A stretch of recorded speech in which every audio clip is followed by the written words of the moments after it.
All right, brothers and sisters, we're here. No theme music. I literally just sat here and thought I was broadcasting, and apparently was not. I was so busy trying to make sure my son got off and on his way that it just literally I didn't broadcast. So let's see. Let's go through this. This is part 47 of chapter 9. And this won't even be our regular length. I won't have the commentary of the original time we did this portion of the broadcast. We do apologize. We have no say and control over Facebook when they update and upgrade and all of those things that they do up. Unfortunately, they don't necessarily maintain all of the aspects and parameters and whatever the case may be previously. So we've had some very real issues. We've sent in a thing to them asking them to address it. We're not able to download all of our video content. I was encouraged to consider doing that, so we started doing it. Obviously, you can see we have now 8 chapters worth of our study in Corinthians up on the YouTube channel, which we're grateful for. The last couple of chapters, though, we've had a bit of chapter 7 and chapter 8. We've had a bit of a struggle. So chapter 8 earlier today, we broadcast the portion that we were not able to download. We actually did 2 parts together and finished out and filled in chapters 8 material. And tonight we are going to do, now that I just sat here and thought I was broadcasting for the last about 30 minutes or so, we're going to do, we'll probably be here for a little bit and get parts 47 and 48 done. They're likely not going to be as robust in terms of when we were doing them originally for the first time.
Um, I guess we're still broadcasting here.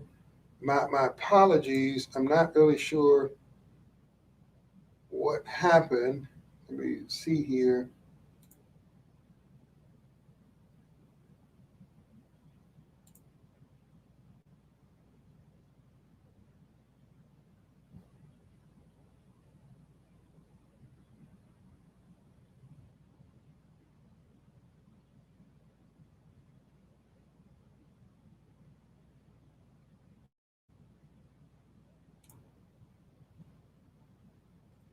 So I'm hoping. It looks like we're still broadcasting. That's what I'm hoping. Okay. And it just so happens that because of how this is going, my apologies for those who end up watching this back at a later time. There was no audience to this, and that we have not yet really developed our YouTube channel. This is more about the content that we don't want to lose. But hopefully, we are still broadcasting here, and so I'm gonna have to be looking periodically over to make sure. Yeah, it's showing that we're broadcasting, and it actually shows we have one person viewing, which would of course be me. So hopefully it stays with us. I think there's an internet issue here. The weather is a bit bad this evening, all day today, off and on. So that could be having its effect on our Wi-Fi. But let's try to get through this. Let's get on into it. Hopefully we've said enough and it didn't miss any of that in the first 5 minutes. All right, so we're dropping right in. We've got the first few. We were able to get those downloaded, so you'll see this kind of variances of time, which is fine. The content is good. We're following the verse by verse, so the content is good. But we've got the first three parts of this uploaded for chapter 9, which is, of course, dealing with how we laid this out. Was we didn't go from verse 1 to verse 27. What we did was we looked at a segment of verses that were dealing with what I think was, if I remember correctly, 2 or 3 different portions in how Paul was talking. He was talking about what the liberties are. He laid those out. He talked about his not getting them or not accepting them, which is, and then he laid out his reasons for that, right? And so that's, we're kind of dealing with it, and we're grouping the scriptures in that way. Whereas chapters 1 through 8, we went verse by verse by verse. Chapter 10, we get back to it. Chapter 11, back to it, and we just roll forward. But chapter 9 was so quirky in how he did it, because he just kind of went back and forth. So we grouped the scriptures in a way that we believe makes it a little easier to get at his points, because the back and forth can be a little confusing in some sense. Now, we're definitely not questioning Paul's acumen and ability to teach. It looks like it's holding up for now. So that being said, let's get in. Verse 23 makes it abundantly clear that Paul's reasoning and subsequent actions, what Paul's reasoning and subsequent actions were about. Here's what verse 23 said. Now I do all this because of the gospel, that I may become a partner in its benefits. Okay? Partner in its benefits. As I told you, I'm going to have to kind of look back and forth. Sorry about that, but the Wi-Fi, if it doesn't hold up, I can't actually broadcast here. This is not a new thought, but a repeated one from earlier in his discourse to the church in Corinth. In chapter 3, verses 5 through 15, he calls himself and those who have also preached to them the gospel, Apollos and Cephas, co-laborers with God. Again, chapter 3 of 1 Corinthians 5 through 15.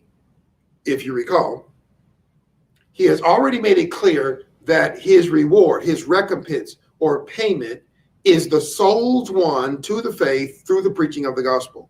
Watch our previous parts, and that we've already uploaded here, and that will get it to you. He is a partaker, a participant, a joint partner with God, keeping in mind that this is the same man who said to Timothy in his second letter to him, chapter 2, 2 Timothy chapter 2, verse 12, if we endure with him, we shall also reign with him. If we endure with him, we shall reign with him. He illustrates his view of what he is doing in verses 24 through 27, using the analogy of athletic competition. Athletic competition. So this is an analogy. This is a metaphoric use of essentially what's going to be runners and boxers. Okay. He introduces his analogy in which he is comparing his work in and through preaching the gospel to one who competes and essentially a track runner on what is clearly a professional level as indicated by the arena in which said runner participates. Verse 24. These runners compete with the intention to win, though only one can and will win. Now he's talking about the physical or the actual track runners. You can have 10 runners or whatever the case may be, but ultimately in a regular, normal, professional track race, only one can actually win. They all run not only to win, but they all run to win a prize. The victory is apparently not the prize. So following the analogy through and just understanding, and it just so happens to be, and I said this when I thought I was broadcasting moments ago, it just so happens to be, we're rebroadcasting this, right? And it just so happens to be that the 2020 Tokyo Olympic Games is going on in 2021. The pandemic, if you've some been buried somewhere, had your head in the sand, welcome and to the world. What a rough time for you to unbury your head. Because the pandemic continues. As a matter of fact, it's surging in this particular nation as I sit here in the what I call the Journey Church living room.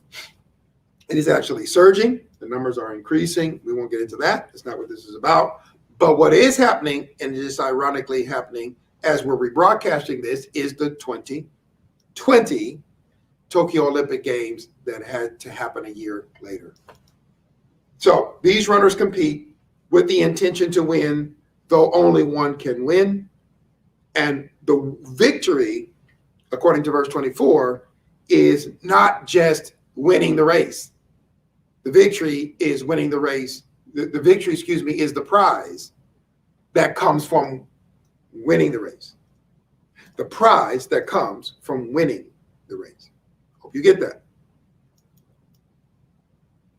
So using that analogy, he concludes at this point, all who are running or doing a work for the Lord, analogy, all who are running or who are doing a work for the Lord, do so like all those runners competing, not just to complete the race or just even to compete in the race, but to win.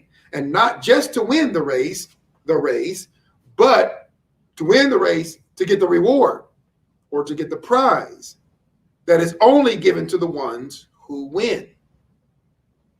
Only given to the ones who win. Now, again, the analogy is just an analogy. It's not going to follow all the way through because a physical race ran in a track like, in a professional setting like the Olympics or the Olympic trials can only be won by one person. But that's not true with what we do for God. So then the point is not simply about a race and a prize. The point is about effort, or more concisely, maximum effort. Ecclesiastes chapter 9, verse 10. He takes his analogy of the professional runner competing for, in other words, run with every bit of effort to win. So it comes down to effort. It comes down to a concerted effort, a maximum effort to win. And if we're following the analogy and how he's using it, serve the Lord with the intent of reaching the pinnacle, reaching the point of victory as set by God. Give every effort. Here's a scripture I suspect I probably gave even then. Study or be diligent to show yourself approved unto God, a workman that needed not be ashamed, a workman that needed not be ashamed, rightly dividing the word of truth, a workman, a laborer, analogy in terms of the metaphor, a runner. Okay. So give every effort, make every effort, be diligent. I mean, there's all kind of terms that's in my head that's in the New Testament, but I won't do that. Ecclesiastes chapter 9, verse 10 will give you a real nice presentation of that, a description of that. He takes his analogy of the professional runner competing for win or for a victory and the subsequent prize in verse 25. He takes it further, okay, by focusing on the necessary attribute of the runner to be successful, being self-control. So follow me. Make every effort to win. Maximum effort. And one of the things that you're going to have to maximize, preach to us, Paul, is self-control. You're going to have to take self-control in light of what we're writing, what he's writing about in the chapter about civil liberties, religious liberties. I can do this, I can do that. You're going to have to put forth every effort to win this victory. And every effort, one of the things that you're going to have to push to its fullest extent is that of self-control. Self-control or temperament here deals with one who displays self-government, one who conducts themselves temperately or with restraint.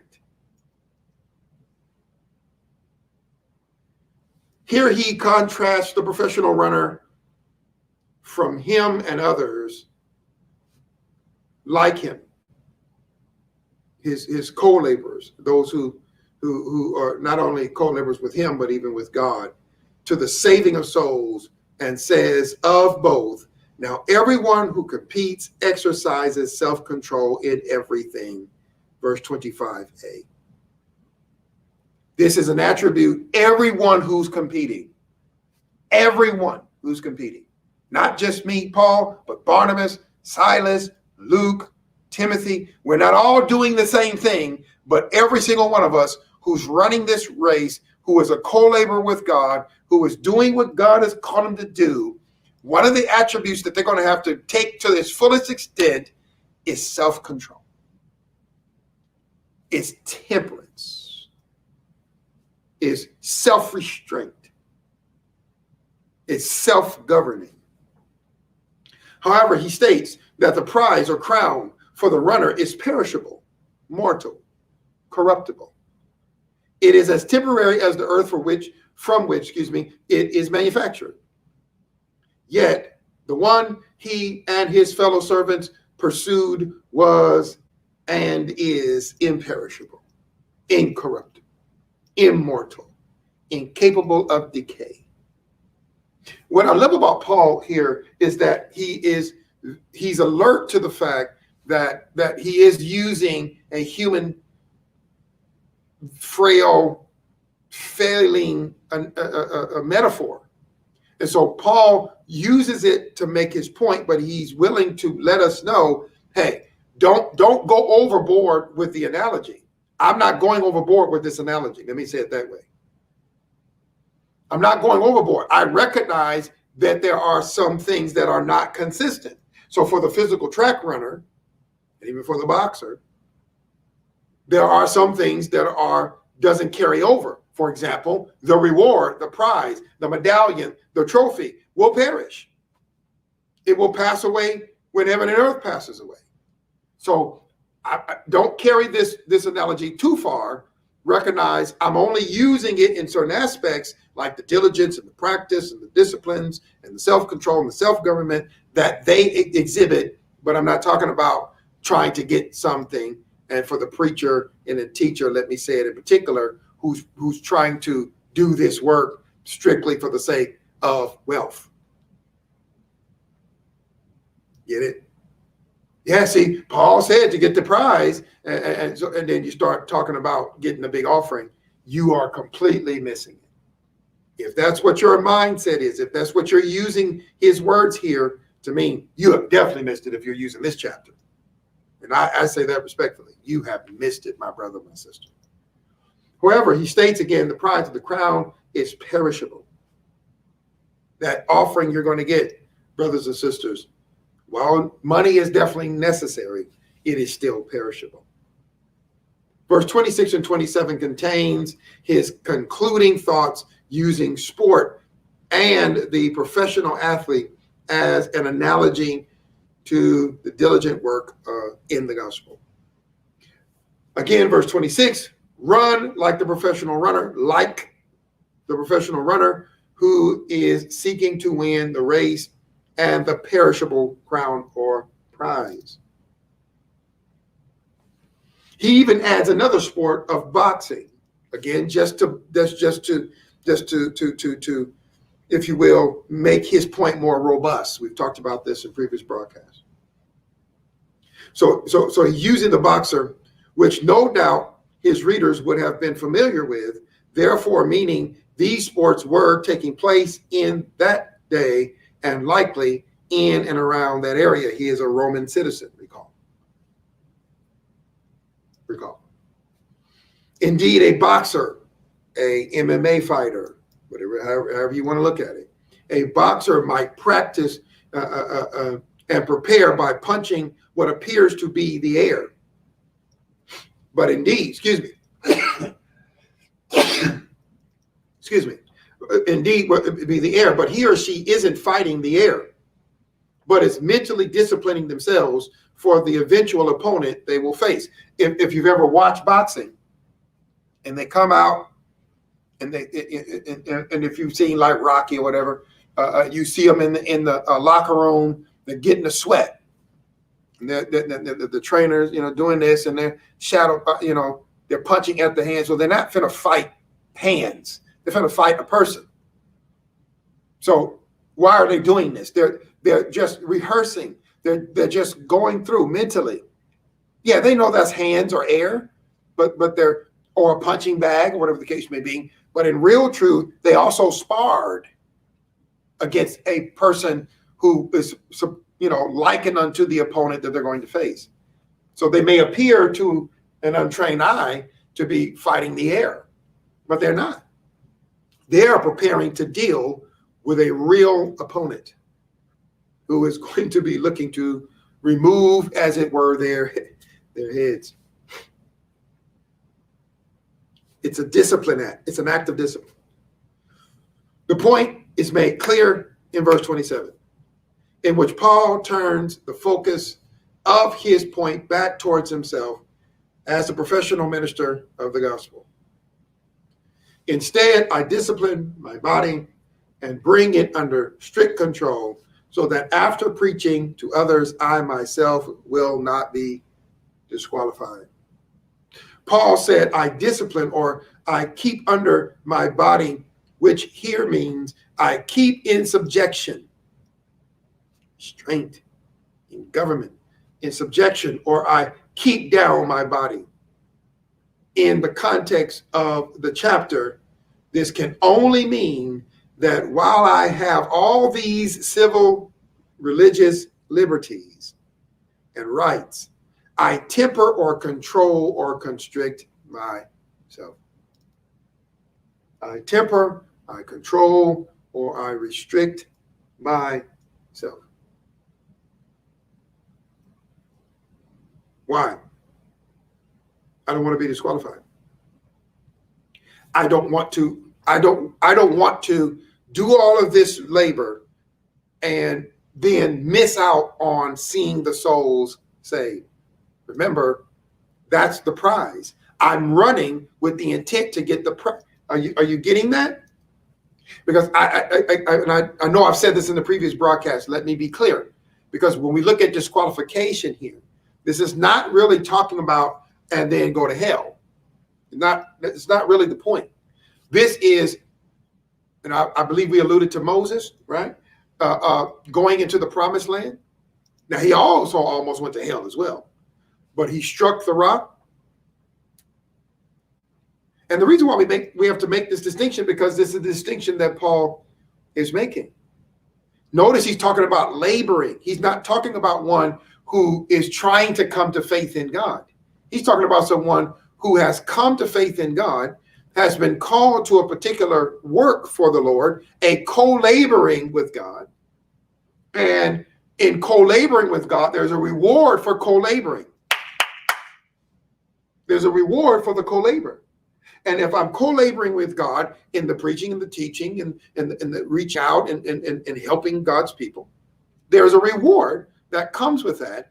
But if I don't be diligent and control myself and constrain myself, even though I got all these liberties, but I have been called. I have been called to a work. I'm literally pointing at myself. I have been called to a work. There is a necessity.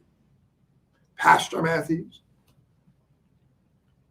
Godliness, contentment, self-control, or temperance. There's a necessity. This does not exempt the everyday believer from exercising temperance and control. But the fact is, a person who's just coming, for example, just coming to faith in God, may be struggling tremendously. Are they going to miss heaven? No. See? So disqualification is not ultimately about not going to heaven, or let me say it this way, being with Jesus for all eternity. 1 Corinthians chapter 5, need we go back to that? I think we do not. Hopefully the point is clear.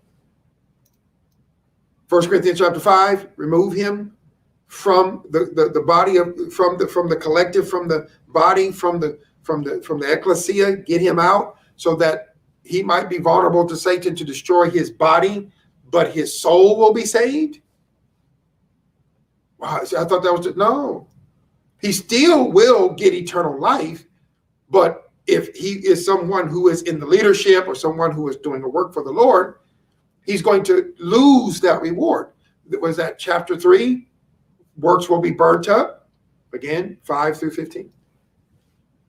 I'm getting the juices now. I'm getting the juices. So that's part. Again, it's not going to be as long as when we were originally teaching, announcements, and all the other things that. Excuse me, and then we're flowing from one teaching to the next. 45, 46, 47. We would be carrying certain thoughts forward, but because we're just dropping right in on, and we had to literally look very diligently and see where we left off and picked up and all of that. So, at the sake of literally reteaching the entire thing, which is weeks and weeks and weeks worth, we're dropping right in on the piece and make sure we get this portion taught so you know what the text means. So it's not going to be as long, which I suspect is not going to be troublesome, right?